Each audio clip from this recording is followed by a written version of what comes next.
Bakit po buong fleet ng Pangasinan Solid North Transit Incorporated ang sinuspindi po ng pamahalaan sa loob ng 30 araw sa halip na isa o yung unit lang na involved sa aksidente po?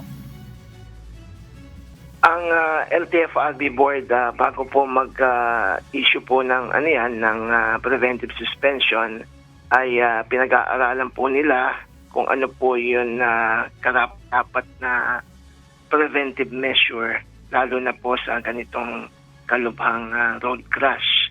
So kapag yun isang unit lang, wala pong walang epekto dahil yung unit na yun na involved ay talagang hindi makakatakbo, no? Dahil kasama dun sa road crash. At doon po sa lubha nung pangyayari with 10 fatalities and 35 more or less na nasaktan, then nakita po ng board na instead of having a franchise preventive suspension only, mas kailangan ay fleet suspension dahil allegedly ang sabi nung driver nakatulog siya. So kailangan po yun sa ganitong sitwasyon ay mas mainam na pangalagaan po yun riding public. Anyway, it is just a preventive suspension at a preventive measure. Ngayon, meron po nakakatating sa amin na dahil mag-eleksyon, sa dami po nun maapektuhan na linya, ay baka magkulang yun masasakyan ng mga tao pauwi ng probinsya para bumoto. Kinonsider din po ng board itong mga ganitong argumento at nakita naman ng board na since the 2 weeks ago ay tumatanggap na po ang LTFRB board ng mga application for issuance of special permit kung saan talagang pinaghandaan po ng board ito na expected turnout of passengers habang palapit ang eleksyon. Even without this road crash ay pinaghandaan na. So sa tingin po ng board, in the event na yun preventive suspension will be even after election day, ay magiging sapat po yung masasakyan ng tao dun po sa mga linyang maapektuhan. Okay, Attorney Ariel, ilan pong linya ang maaaring maapektuhan dito sa suspension ng North Luzon po?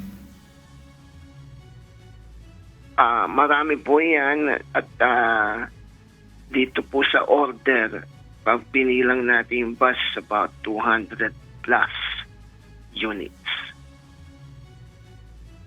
Okay.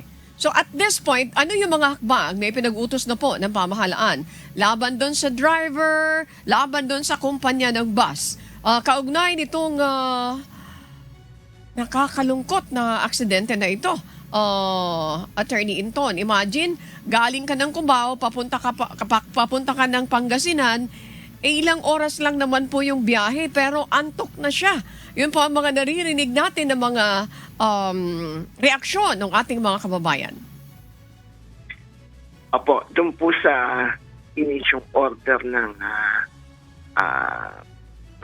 preventive suspension, fleet preventive suspension, which ayon sa isang statement ng operator ay kinomply na nila, no?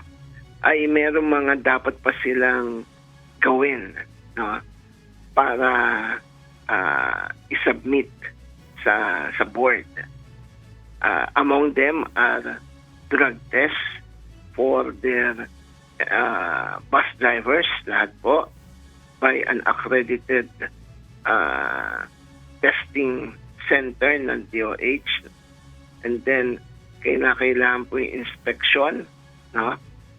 Submission of documents na yung mga benefit under the insurance covering this road crash ay nabigay na among others. So yan po, marami po silang dapat i-comply na isasubmit nila within that period of not more than 30 days sa LTFRB po.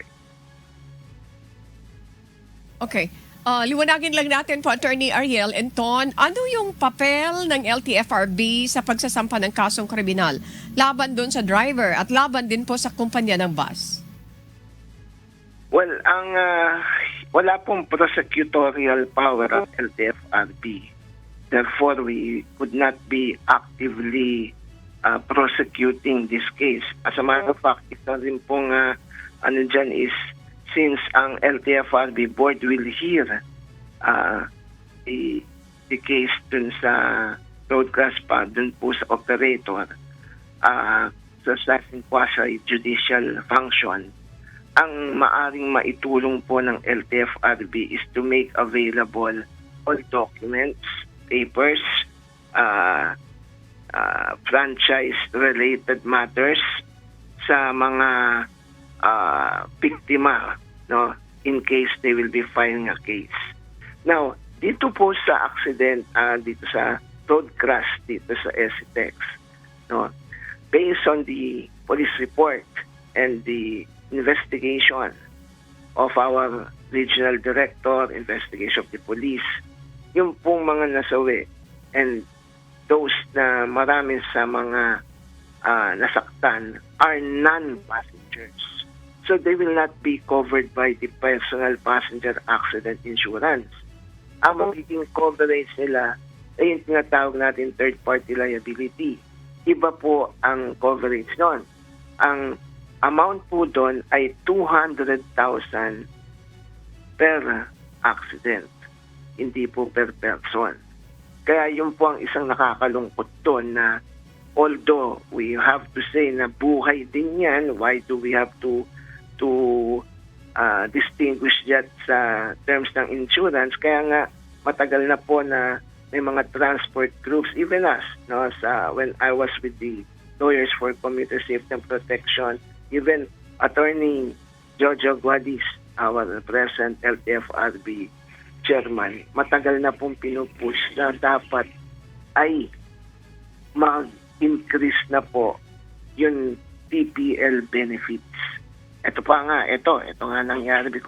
In case of accident, pinagkakatian pa po yung 200